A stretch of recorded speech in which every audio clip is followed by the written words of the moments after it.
get my thoughts together, and just take some time off for me. I'm checking the channel right now to make sure I'm live, and to make sure everybody's viewing, just to see. All right, cool. I'm gonna let some people join in before I start talking to you guys. The title of today's video is not what it's supposed to be, so I'm gonna go ahead and I'm gonna change the title in the settings right here if I can, because I don't want this to be the actually I can't change the title. I'll change it later on. Oh my gosh. All right, so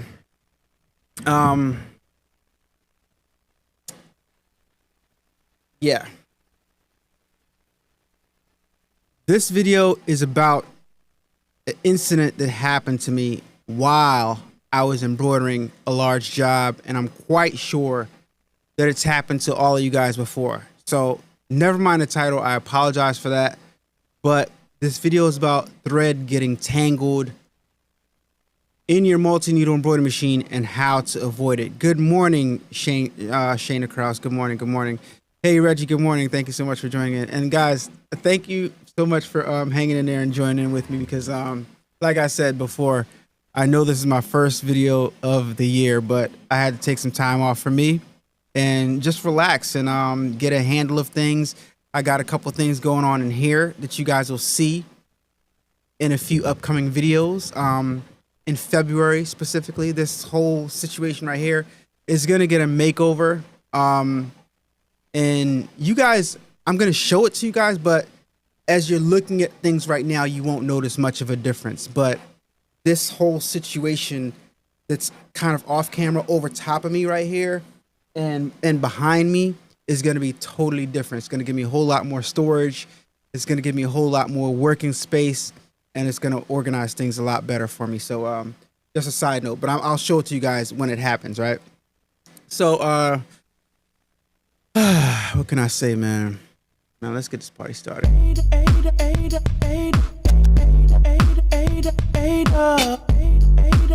Yes. Good morning, everybody. Good morning. So happy to be here in your presence. So happy to be bringing you another video, guys. Bunch of announcements to make, but I'm gonna separate the videos and make these announcements in different segments. But I want to start this video off by asking, has this ever happened to you guys before? I'm going to show you guys in a second.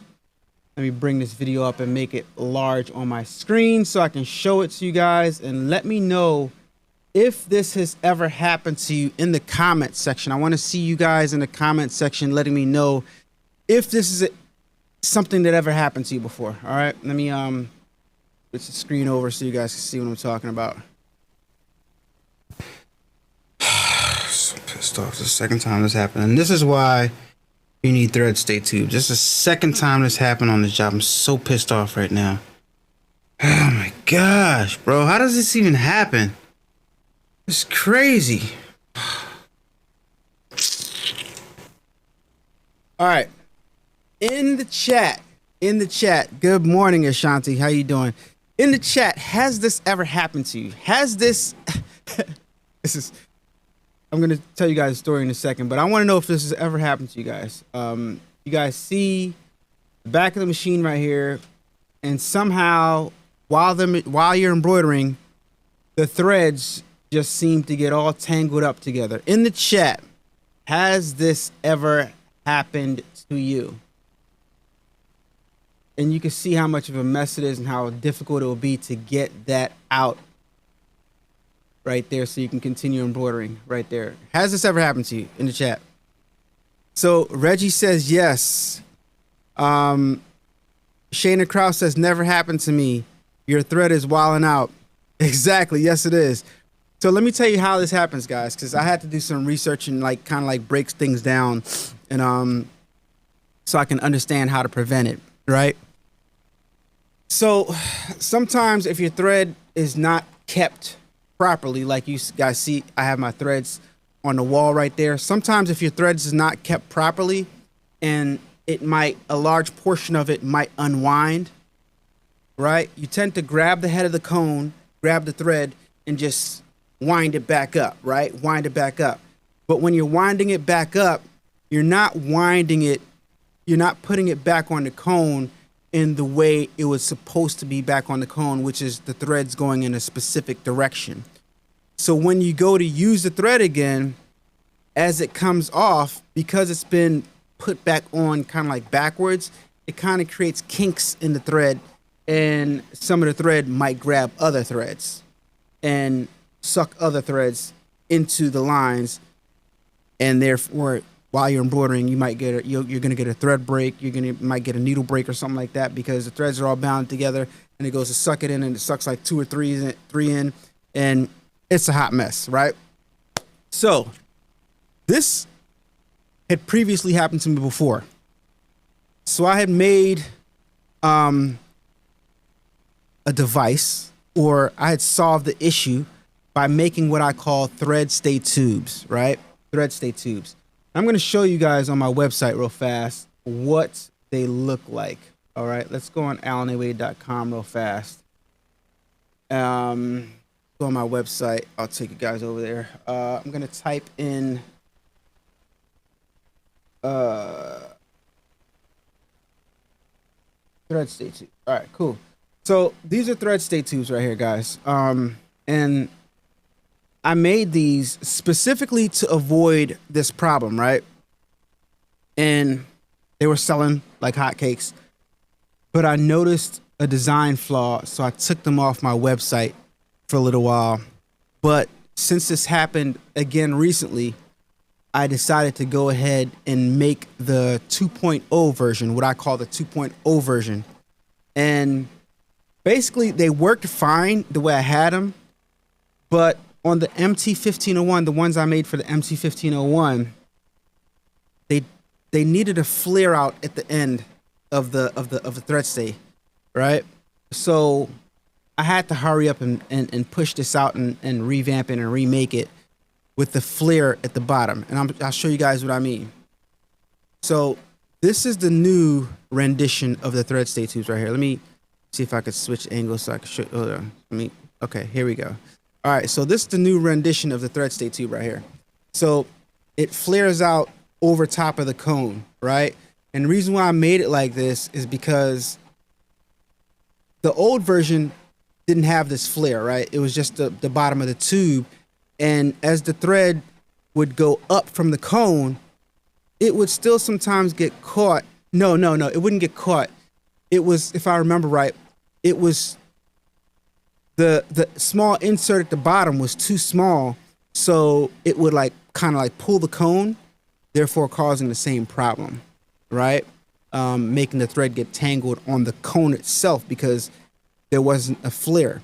So now that I created this flare at the bottom, the thread, as it gets fed into the machine, has enough space to go around in a circular motion and get sucked into this hole right here, right? So this eliminates any possibility of the threads getting tangled, like I showed you guys in the video that happened to me recently. And guys, this happened on a big job. I'm going to tell you guys about this job right here that I had. Bring up some footage right here real fast so you guys can see. So a few things happened with this job. First thing that happened is I misquoted the client. I misquoted the client because it's one of those things where you're like, okay, I have X, Y, and Z number of machines, right? I had 7 machines. I got X amount of jackets to do, and I'm going to knock them out real fast. So I'm going to give this longtime client that always uses my services a break, right? So I'm going to give him a break on price. So I gave him a really good deal. Such a good deal, I'm embarrassed to say I'm not even going to tell you guys because I absolutely played myself. What had happened was I was in the middle of doing something. The client texted me, and I responded to the text while I was preoccupied. So I actually quoted him. I'm gonna go ahead and tell you we all make mistakes. Listen, I quoted this client $40 per jacket, and they wanted a big, huge design on the back. Totally fumbled that job. Totally misquoted that job. Why? Because I was preoccupied doing something else, and I wasn't paying attention to what I was telling the client, because it's a client that patronizing me on a regular basis. So I'm like, whatever, right? So, and I misquoted the client like hugely. All right, so let me tell you what happened. So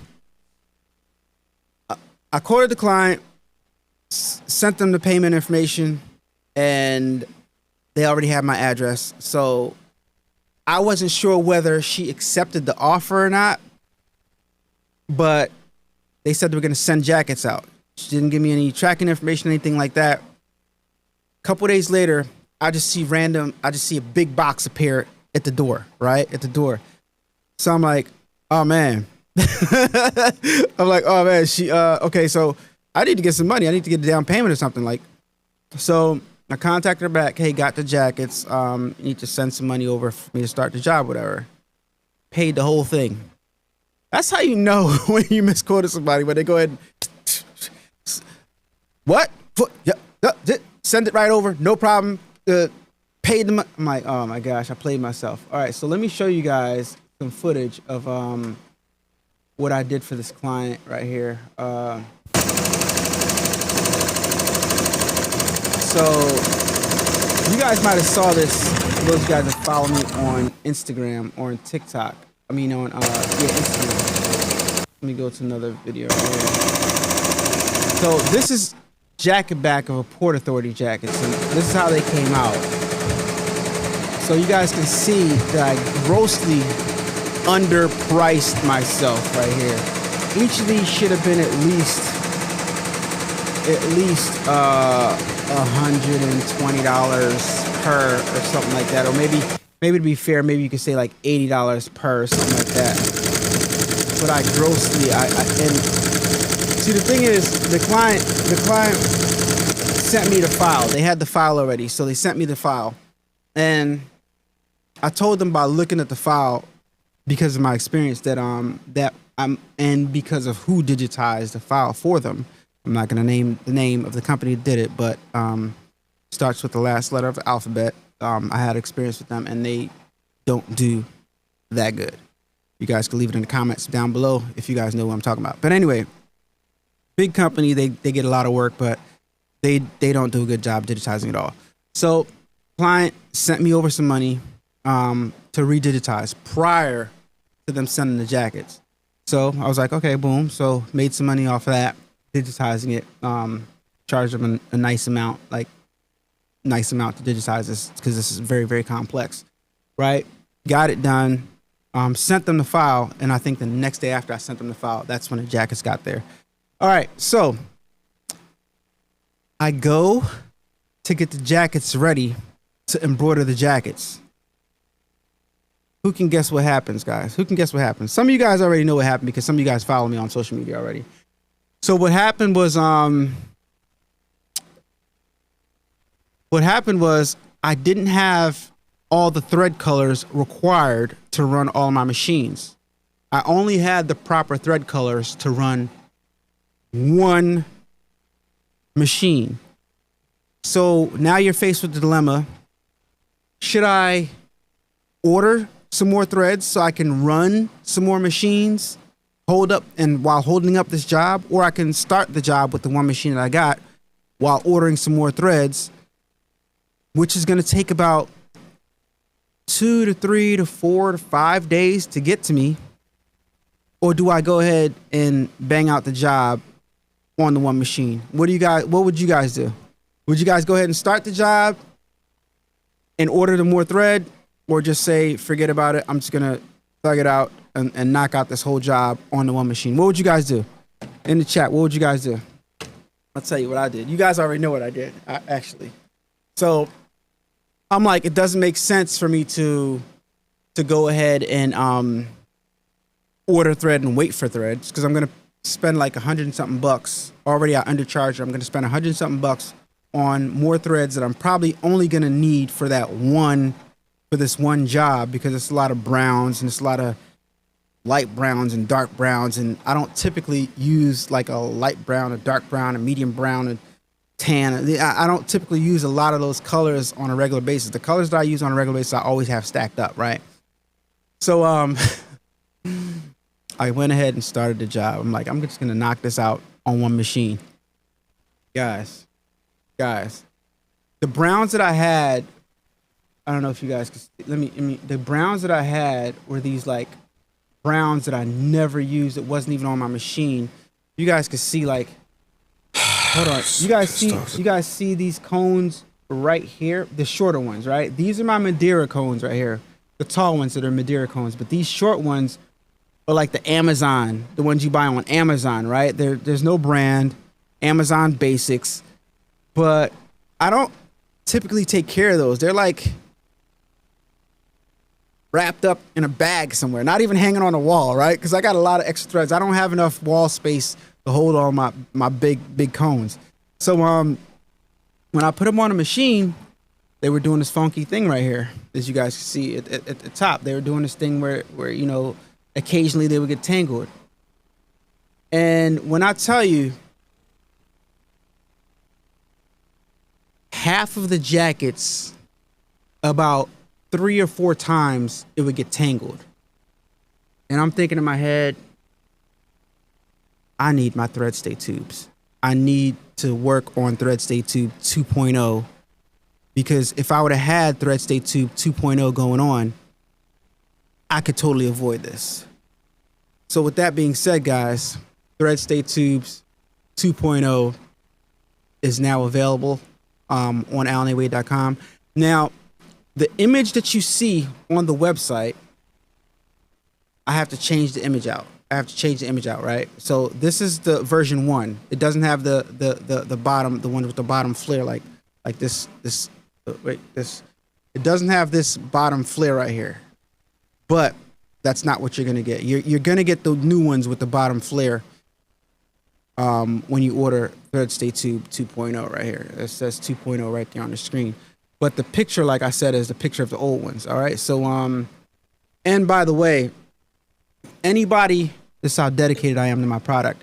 Anybody who has version 1, if you contact me, I'm going to send you out version 2.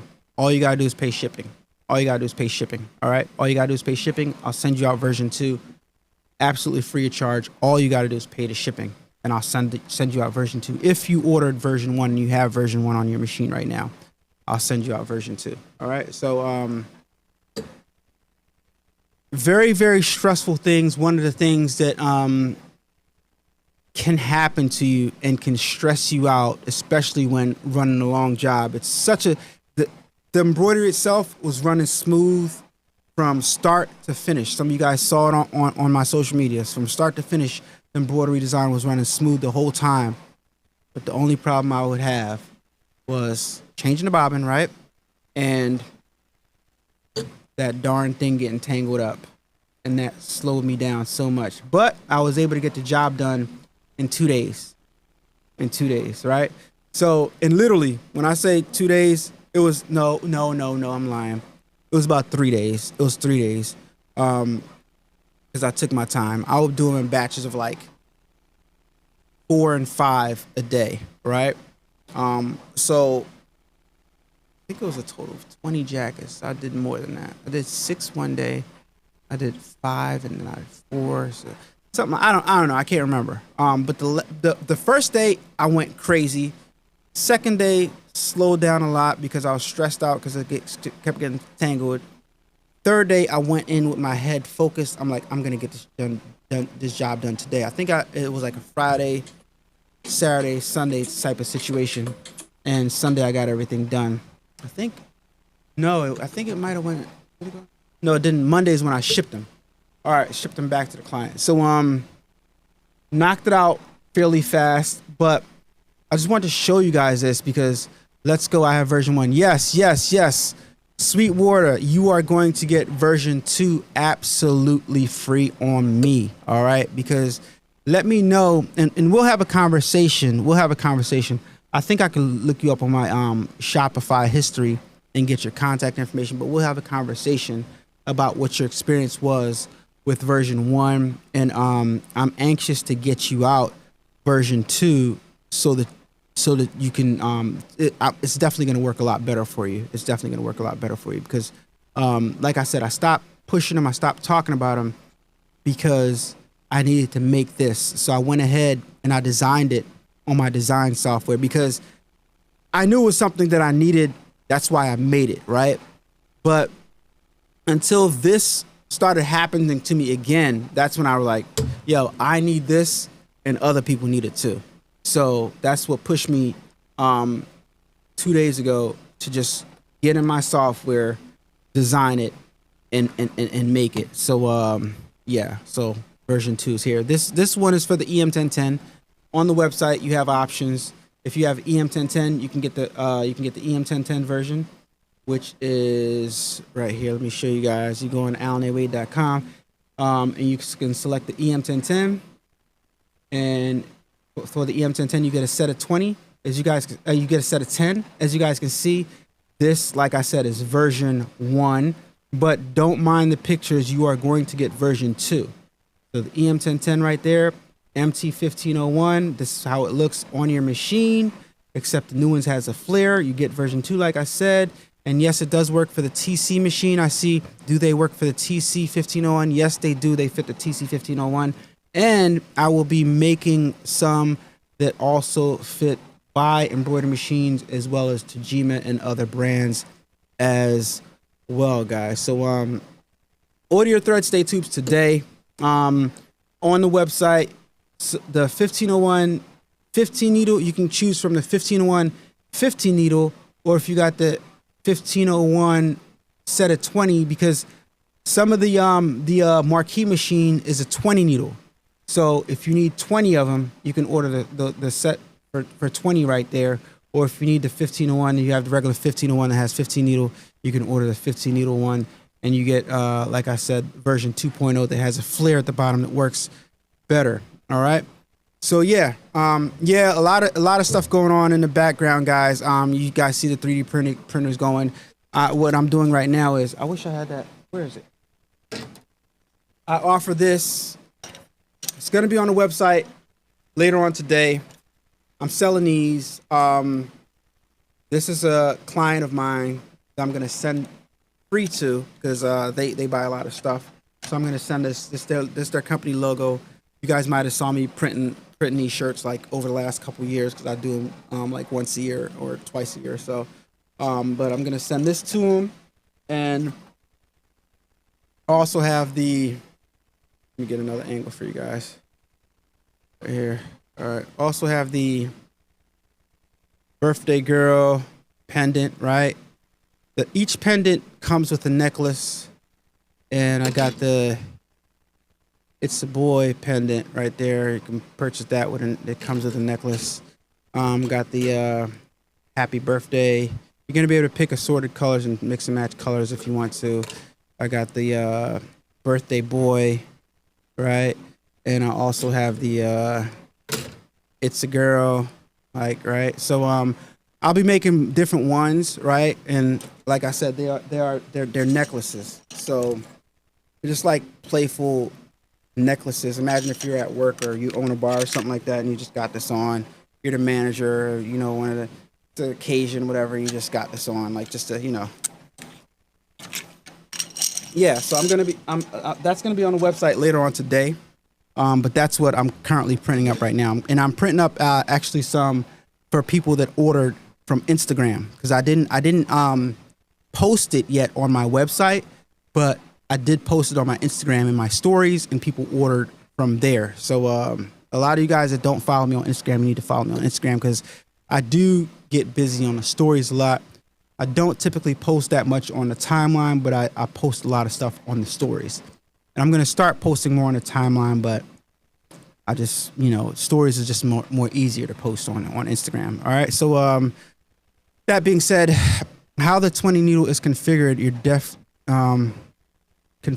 definitely need. Yeah. So yeah, the 20 needle is definitely, it has more going on at the top, especially if you're reaching in sometimes to change threads.